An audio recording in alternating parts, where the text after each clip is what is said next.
is time for another monthly Fibre Arts favourites. Bring back monthly favourites videos! I recently did a monthly Fibre Arts favourites video for March, and I figured I might as well do one for April, and I'm going to try and keep these going because I thoroughly enjoyed the last one. My lips are so dry. Also, hello, if you don't know me, my name is Rajan, aka Not Half Bad Crochet, and I post a bunch of crochet content like crochet day vlogs, day in the lives, tutorials, process and project videos. So if you enjoy that kind of thing, subscribe to my channel. Don't forget to give this video a little like and leave me a comment to let me know what you think. Okay, we are just gonna jump straight in. My first Fibre Arts favourite for April is to reuse old yarn for new projects. This is something that I have personally always done, and I think particularly because I crochet mainly wearables, it's so easy for me to crochet something and maybe not have the fit correct, or maybe my style has changed, or maybe I don't like the actual item itself, or whatever the scenario may be, and I hate the idea of wasting the yarn for a piece that I'm never gonna use, I'm never gonna wear. And so I have always kind of frogged old projects and turned them into something new, and I love the idea of repurposing the yarn into something that I'm actually going to use, especially because yarn is not cheap. Even if you're using acrylic or like a cheap brand, it is still expensive, and I love the idea of just giving the yarn like a new lease of life. And if you've seen any of my previous crochet day vlog videos, you will have seen that I've been working on a project where I frogged an old project and I'm now turning it into a piece that I think I'm gonna wear a lot more and get a lot more use out of. So it used to be the all frill sweater, and I am now working on making it into a little jacket with a asymmetrical fastening, like a diagonal fastening that goes from kind of shoulder to waist, and so far it's looking really good. I am so close to finishing it, but this yarn is quite pricey. It's the Sadar Jewel Spun yarn in Midnight Fjord if you are interested, and it's not particularly cheap. As much as I love the all frill sweater, I think it's beautiful. It is my own pattern, so if you want to crochet your own, I will link the pattern in the description. It is just something that I feel like, due to the priciness of the yarn, I just don't get as much wear out of it as I would like to. And it's something I would really recommend doing, especially if you have a bunch of whips that you are never really going to finish, or maybe you have finished pieces that you don't like the fit of anymore. Frog it, start again. And it also gives you technically like new yarn, so it feels like you've gone yarn shopping when you actually haven't. And for the next Fibre Arts favourites is actually the cardigan that I am wearing right now. This is the Blossom cardigan. I will put up a better picture of it with me wearing it. And the Blossom cardigan was actually the first pattern that I ever released, and I will link it in the description if you would like to crochet your own. It is a really beautiful floral lace pattern, and it's a cute little tie front cardigan, and it is such a simple make. I feel like a lot of the time when people see crochet lace, it does look super complex and it does look really intricate and detailed, which is the beauty of crochet lace. But this pattern in particular, I think is like a 5 or 6 row repeat, so it's pretty simple in terms of the actual stitch pattern itself, but the construction is also very simple to put together. I would personally recommend this for like intermediate beginners. So if you are maybe dabbling in crochet lace for the first time, maybe you've got like a few crochet wearables under your belt, I would definitely recommend this for that kind of level of crocheter. And the best thing is that you can get really creative with this piece. I have mine as a cropped version, but you can make like a long version. I feel like almost like a duster jacket, like a coat sort of vibe would look really cool. You could do this as a swimsuit cover up as well. That would look beautiful. And when it comes to the color palettes, obviously I've done like a split color situation, which I think is very cute. You could do it all one color. You could do it with rows, so you have like a striped kind of situation. One of my testers used a variegated yarn, which also looked really beautiful. I think one in all black would look so chic and so pretty. And honestly, I just feel like it's the perfect spring pattern, but then it's also really perfect for layering in the colder months. I love putting this over like a long sleeve top or wearing it over a t-shirt. I think that also looks really cute. So the styling possibilities are totally endless. The Blossom cardigan is definitely one of my favorite patterns, purely because it's so versatile, and I feel like people can get really creative with it. So if you do want to crochet your own, like I said, I will link the pattern in the description. Okay, my next favorite is going to be a Fibre Arts YouTuber. So this is one of my mutuals who I believe we started following each other on Instagram to begin with. The username is It's Gabby Crochet, and it is the same on Instagram as it is on YouTube, and they have recently started a YouTube channel, and they have posted their first ever video. It is a long one where they basically do like a tattoo trade for a cardigan, which I think is such a fun idea. I loved Mrs. Moonheaven's version of it as well, which is kind of where they got their inspo from, and I really want to do it so bad. So if you're a tattoo artist in the UK and you want to do like a tattoo crochet trade, please let me know, because I am desperate to do one. But Gabby's video is really fun. It was thoroughly enjoyable to watch. It was like the whole process of them crocheting this cardigan and the actual tattoo trade. I thoroughly enjoyed it. I think they were very entertaining to watch. They seem really comfortable in front of the camera. I just think it was a great vlog. It was a really fun watch, and I loved watching it whilst I was actually crocheting myself. I'm really excited to see what other kind of videos they bring as well, and it is so nice to see another plus size crochet vlogger, because I don't know that many, so I want to see more. If you are a plus size crocheter and you have been thinking about starting YouTube or thinking about vlogging, please, I need more of you. As for non-fibre art YouTubers, I have been really loving watching Emma Tamsin Hill on YouTube. I have followed her on TikTok and Instagram, I think for like a good few years now. So if you don't know who Emma Tamsin Hill is, they are a lifestyle content creator, influencer. I don't even know how people want to refer to themselves anymore, if that's like their thing, but content creator, let's say. But they do a lot of lifestyle stuff. They are a plus size babe. They do fashion stuff. They do, like, you know, travel vlogs. They'll go out to restaurants, that sort of thing. So if you enjoy the kind of like lifestyle aspect of content creators, I feel like you'll really enjoy them. I always have really enjoyed watching their stuff on TikTok, particularly like their travel vlogs, but the fact that they have now been posting on YouTube, which I didn't know that they've been doing this for a little while. Their vlogs and stuff on YouTube are really fun. They're really long as well, so they're perfect accompaniments for me crocheting, which is great. It's a very chill vibe. She kind of makes it feel like you're like hanging out with a friend. She'll take you traveling, you know, she'll share her Christmas day with you, hanging out with her friends, going on nights out, restaurants, that sort of thing, and it's just really entertaining to watch. She honestly also just seems like a really lovely person as well. Okay, it's time for the media portion of my monthly favorites, and if you've caught any of my recent crochet day vlogs, this is not going to be a surprise to you at all, but my first TV favorite is going to be My Hero Academia. If you haven't seen any of my crochet day vlogs, firstly, why? Please go and watch them. They're quite entertaining. I enjoy them. I think they're fun. But I have basically been doing a rewatch of My Hero Academia. It is 7 seasons, so it's a little bit of a commitment, and I have finished it. I did burn through it very quickly, purely just because I fucking love this show. My Hero Academia is an anime, and it was the first anime that I ever watched. And personally for me, I feel like it was the perfect gateway anime to kind of get me into the world a little bit more, because for me personally, I have always steered away from ever delving into the world of anime, purely because there is so much choice, and I get really overwhelmed when I have too many things to choose from, and I have too many people recommending things and too many options to choose from. I'm like, oh no, I get super overwhelmed, super overstimulated, and I just don't bother doing it in the first place. So My Hero Academia for me was like a really good starter one, because it kind of had like a really familiar storyline. The storyline is basically in a world where superpowers exist, also known as quirks. There is a young boy who has been born without a quirk. There are superheroes who fight villains. It's very kind of like X-Men vibes. And the young boy called Izuku Midoriya is obsessed with superheroes, obsessed with becoming a hero himself, even though he does not have any powers himself. He then finds out that there is a way for him to get superpowers from his kind of idol, the most famous superhero in the entirety of Japan, the most powerful superhero in Japan, and he is able to inherit his superpower essentially. And then once he inherits his superpower, he basically goes to the UA Academy, which is where they kind of, it's like Xavier's school for mutants, essentially the same kind of vibe, where it's a school for superheroes to kind of hone their powers and to become heroes. And the reason why I love this show so much is because it really reminds me of the kind of nostalgic like 2000s and 2010s kind of show, where not only did we have shows that had like 14 seasons,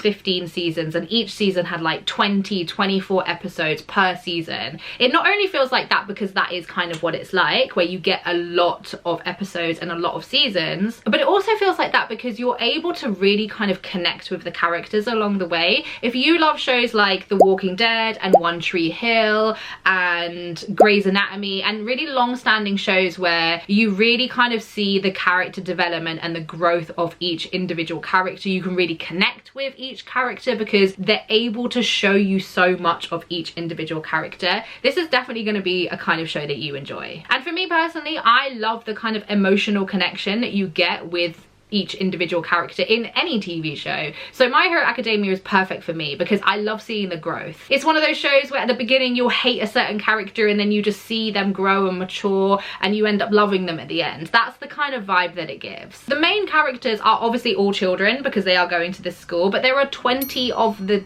classmates who you kind of focus on. You then end up meeting other students from other classes. You have the teachers, you have the heroes, you have the villains, and it is honestly so immersive. It's so enjoyable, it's so entertaining. I absolutely love this show. So if you're thinking about getting into anime, I would highly recommend My Hero Academia. I love it so much that I even rewatched it because this 8th season, which is the final season, comes out in October of this year, and I was like, I need to watch them. Okay, I miss them, I miss my characters so much, and I adore every single one of them. Don't get me wrong, there are a few characters who are very annoying, but for the most part I love every single character. And if you're maybe a little bit worried about the fact that it's based around, you know, children, there are plenty of kind of adults in the show, so it doesn't kind of feel weird that you're just like watching kids. On this rewatch in particular, I have a newfound love for Aizawa, who is one of the teachers. He is amazing, I love him. He is low-key kind of hot as well, and he has literally become my phone background. That is how much I love it.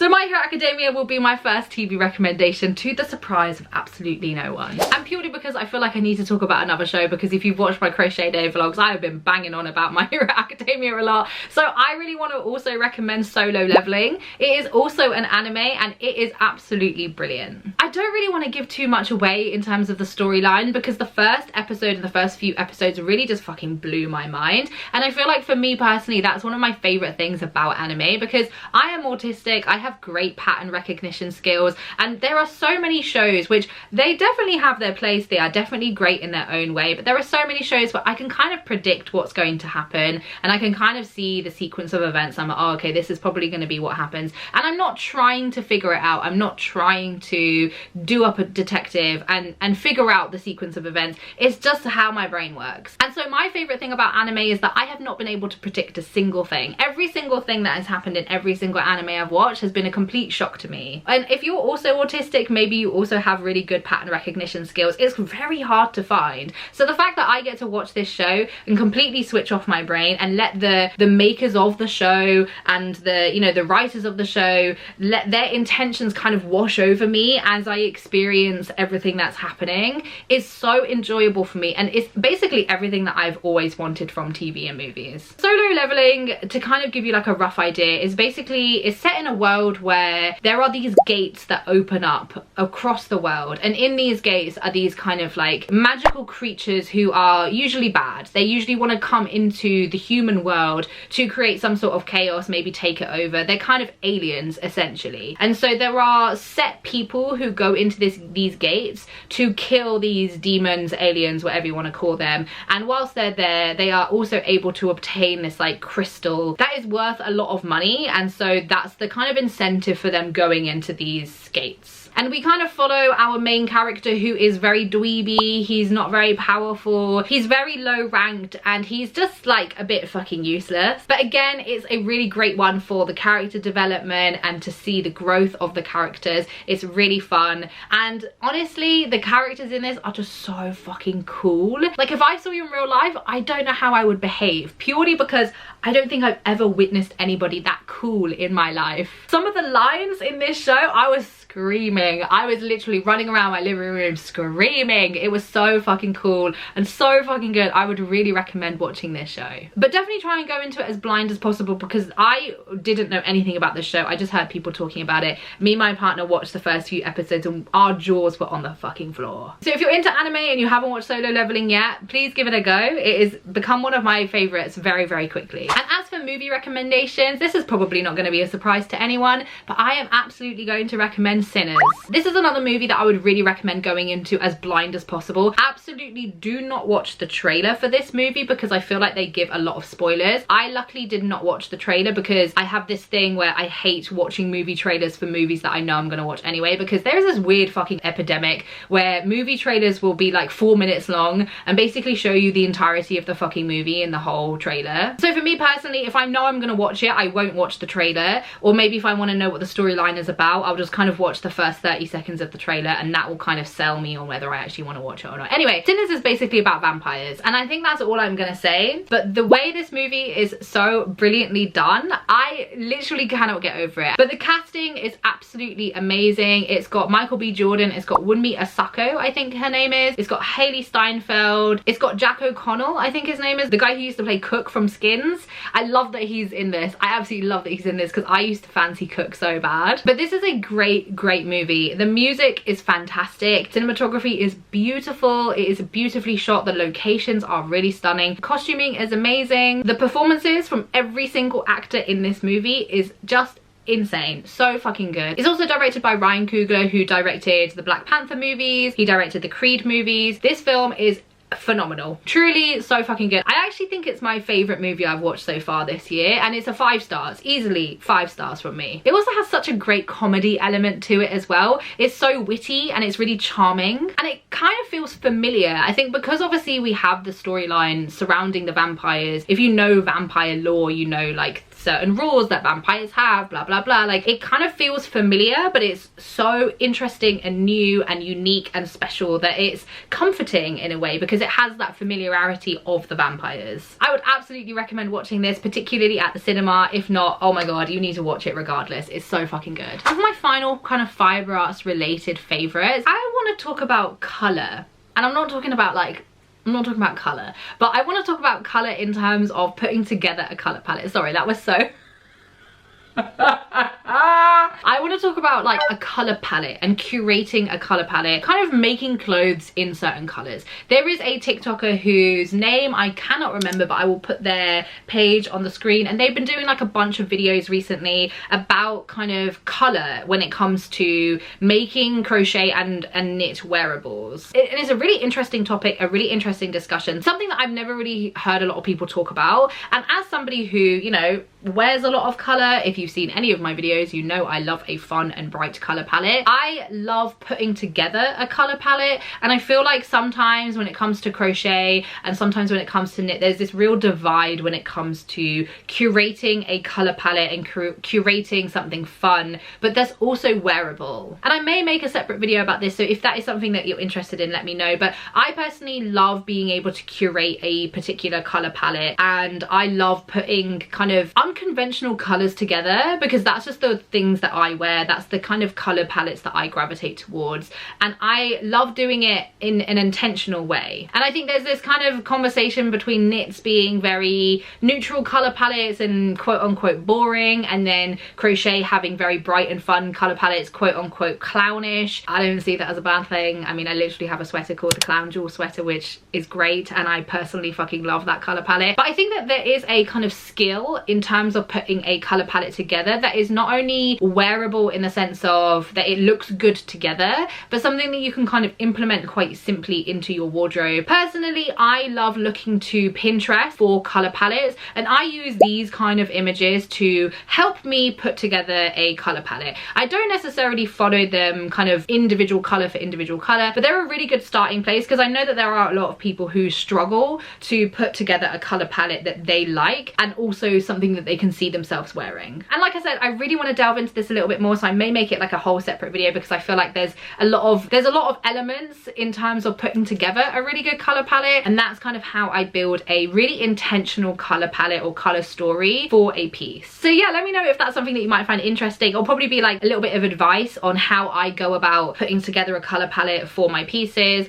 and then how to make it suit your skin tone, your wardrobe, your own preferences, and all of that fun stuff. And I think that could be quite fun, so let me know if that's something you want to see. I might do it, I don't know. Anyway, I love that there is now this kind of conversation about colour palettes and putting together colours that are fun and that are unique and that speak to you as a person and kind of represent how you want to move through the world. Because for me personally, I am not a neutrals girly. I've never gravitated towards neutrals. I don't think I own a single grey item of clothing. I don't think I own a single navy item of clothing. The neutral neutralist neutral that I have ever gotten is black and maybe white. In terms of my crochet, I very rarely am not using a fun or bright color palette, just because that's the way that I like to express myself. I personally like my clothes and the colors that I wear to not only look good on me, but it's like an outward expression of how I'm feeling. And I think if you are somebody who kind of resonates with that, but sometimes find it a little bit hard to put together a color palette, I could definitely give you some advice on how I go about doing it and